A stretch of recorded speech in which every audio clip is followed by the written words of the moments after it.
girl, Kim Coach. Oh, you make me step up here? No, come around here. You come on. And we have children, so I can't swear. So I'm going to apologize already. All right, welcome. How are you doing, sir? Shut up. No, I'm good, buddy. How are you? Good, thanks. Do you guys know what I've been doing? Yes. I think, Victoria, you do. You know, some of you guys know. But do you know what I've been doing? Can I tell you real quick? So, I don't do a lot of these, as you know, but the few that I do, I love going to certain parts of the world. I love all my fans. They give me so much, I love giving back. But I signed on to do this because it's in Canada. I'm Canadian, you know that. Yeah! Proud. And so I said months ago I would come, and you always know that there's a chance that sometimes you can't show up because of work, right? So about a month ago, 3 weeks ago, a month ago, my producers on this movie, Officer Down, called me up.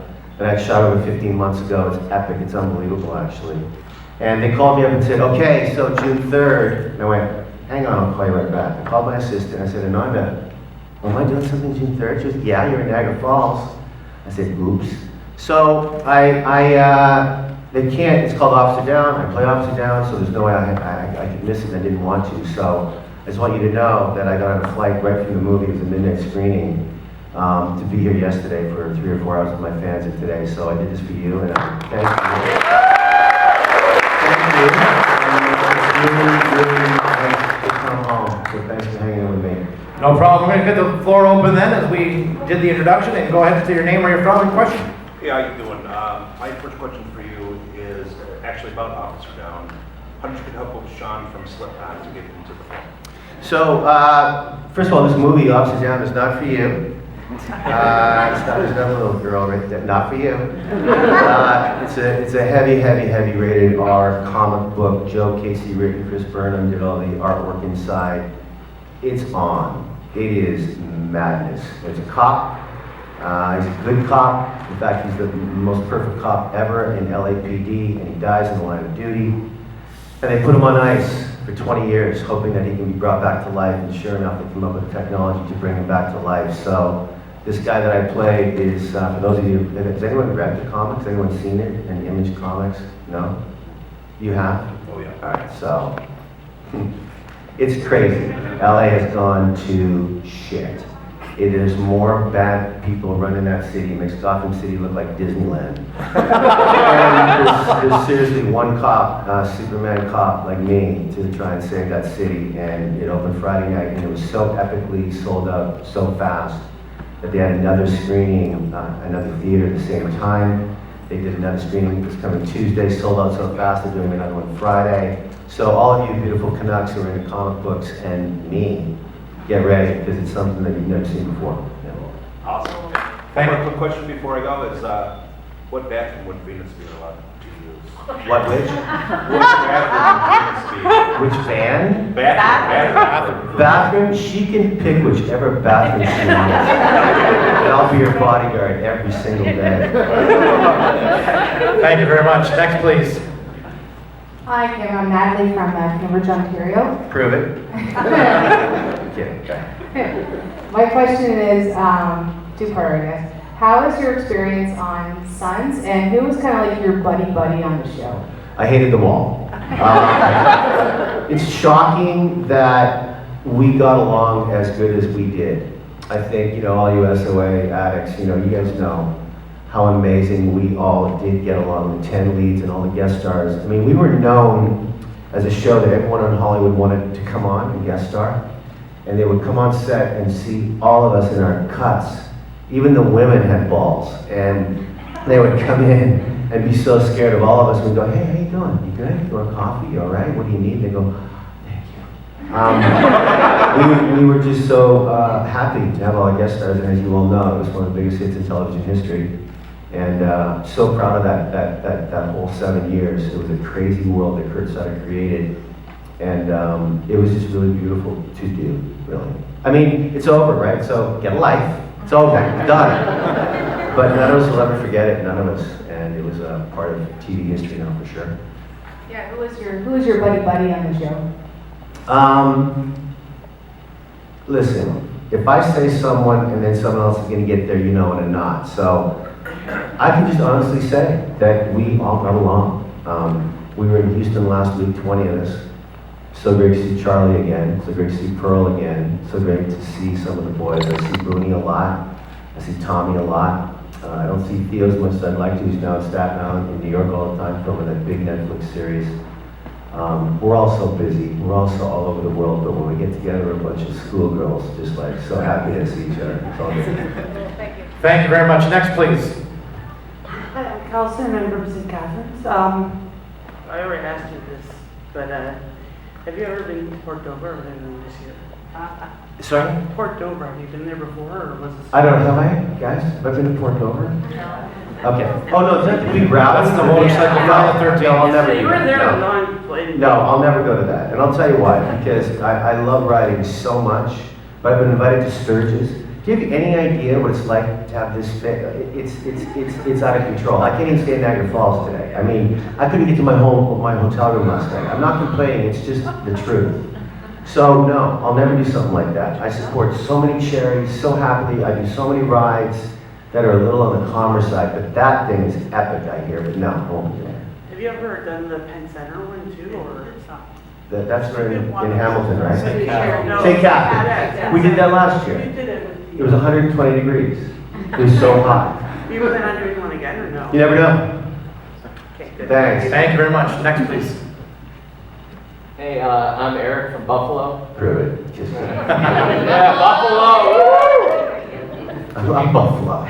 Why are we not all cheering? I love Buffalo. Alright, I have two questions. One, what did you think of the fan reaction to the ending of the show? It was all over the map.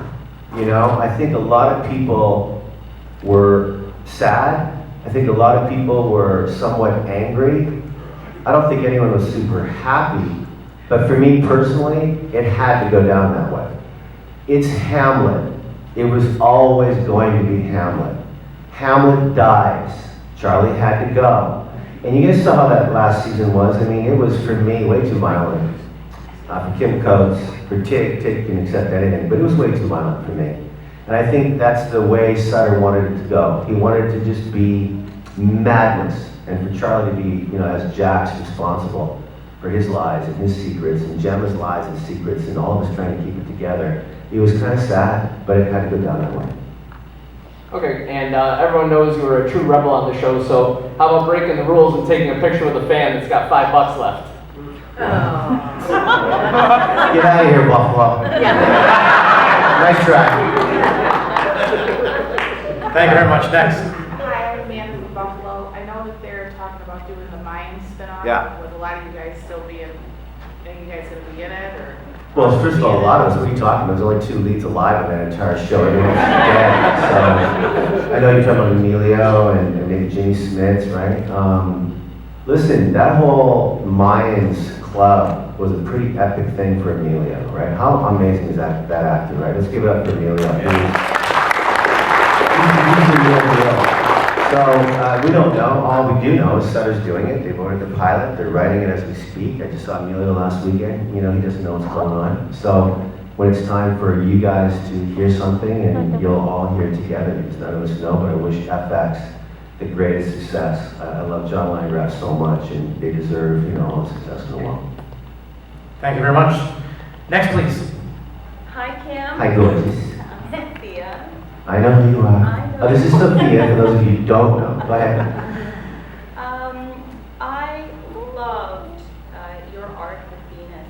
Thanks. And the work that you did with Walton Goggins was just Thanks. phenomenal. I mean, that epic scene, which I think is like the scene of the century, it just still blows me away. I mean, I had clenched fists, and I was crying, I was hyperventilating, and so my question is, like, how did you and Walton Yeah. make that happen? Great question, Sophia. I'll answer this shortly, or in a short way, but obviously that was a very, very uncomfortable moment for me and Walton, but the actors that we are, It was something I will never forget. So, Sutter, yeah, 10th episode, last season, here we go, the whole, Chick Venus story.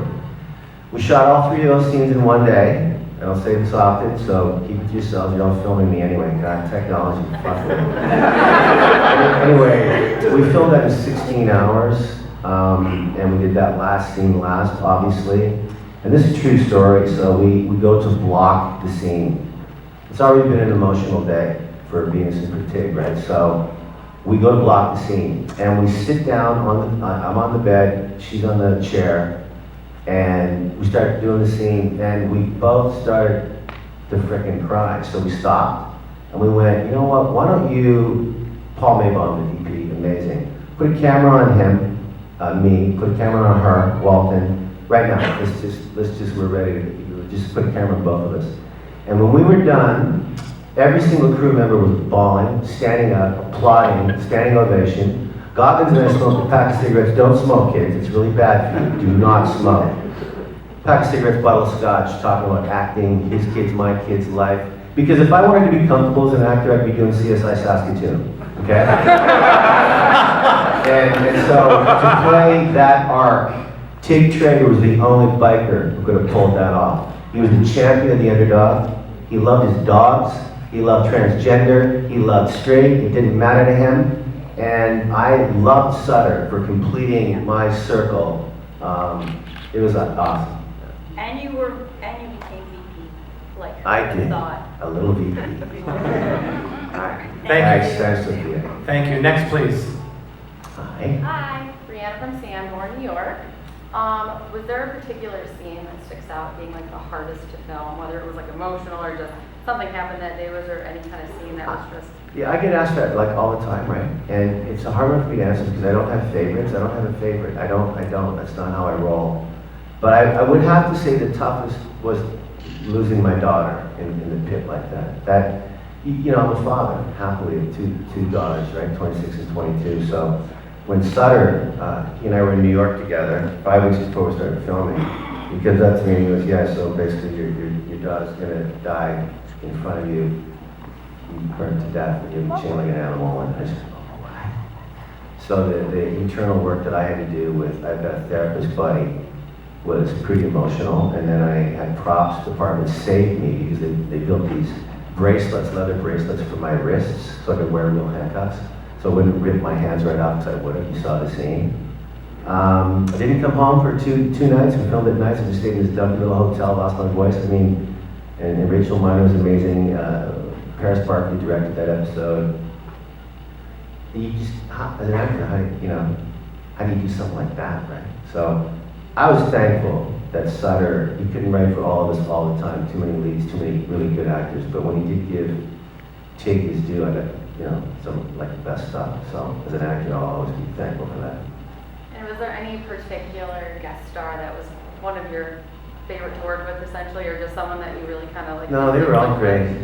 Seriously, they were all great, honestly. It's really fun to work with everybody. It was always fresh, having these new people on the set. Thank you very much.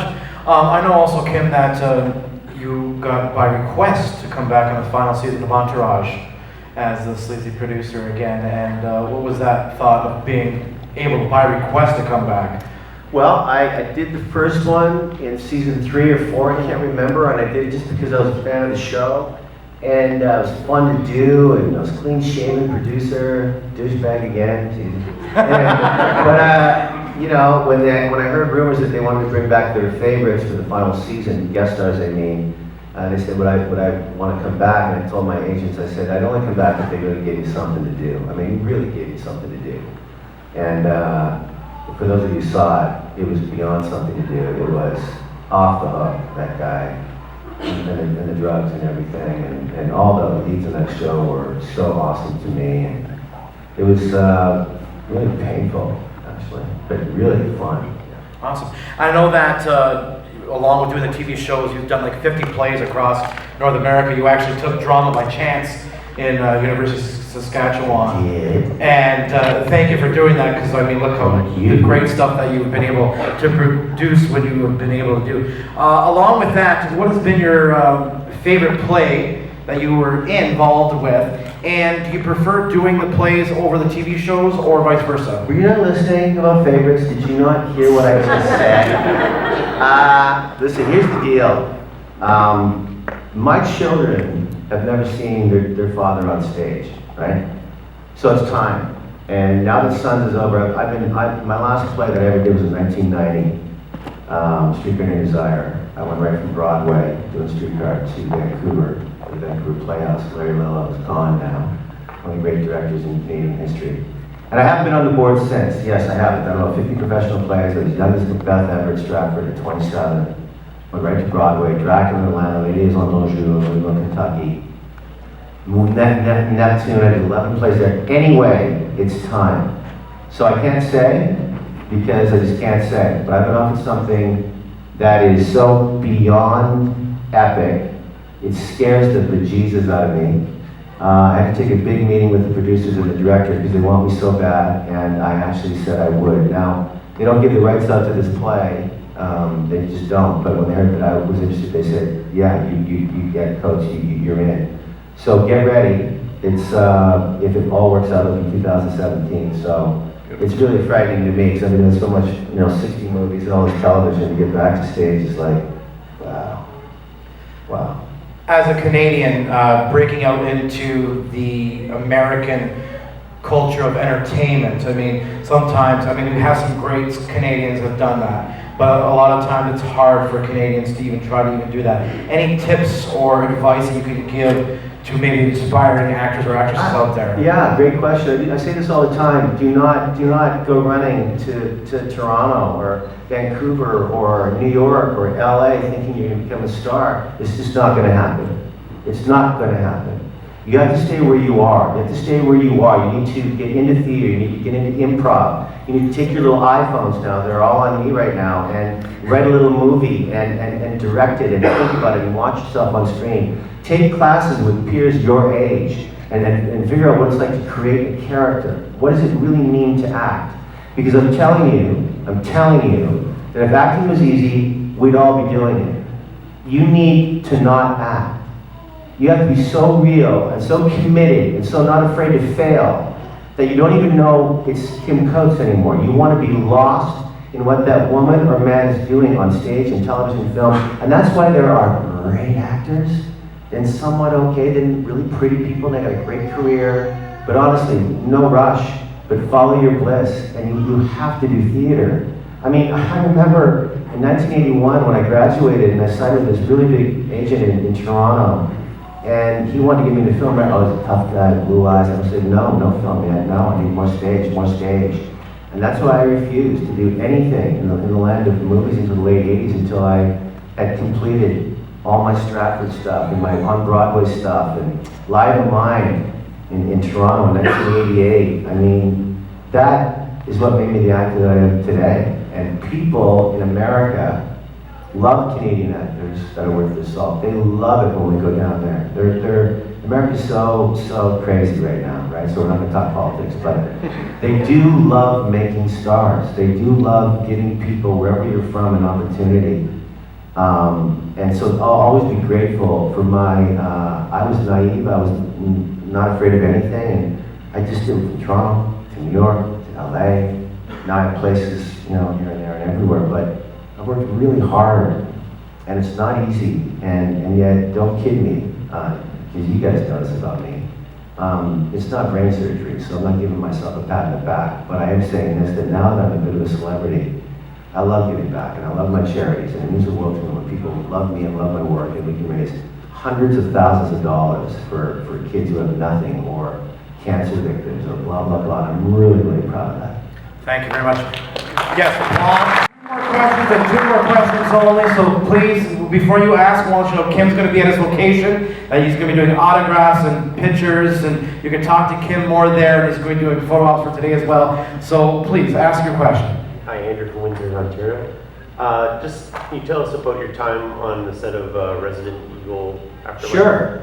Mila's just one of the greatest actresses, is what I want to call, that I've ever run into. She's funny, she's brilliant. Doing Resident Evil was a crazy filmed in Toronto. They let me play, they let me ad-lib. Mila and I cracked up each other every day on set. Yeah, it was a really successful hit, that one. I think they're doing one more, right? The final one's coming out now. So enjoy it. It was a good time. Thank you very much. And our last question for today, please. I'm Chris, I'm from here in Niagara Falls. And I can take you back a little bit. What was it? Was it worth kidnapping Bruce Willis's family over a Kevin Pollak DVD? Willis. Yeah, Bruce. He loves my wife, actually. He, whenever I see him at a party, he just grabs my ass and goes right to Diana. It's kind of funny.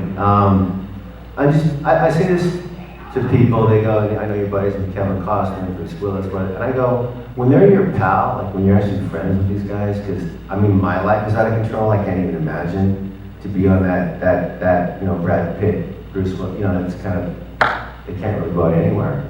And I'm not complaining, I'm saying that's just the world we live in now, right? Willis was, it was so great to work with him again. And Laurent Soury, who directed that from France.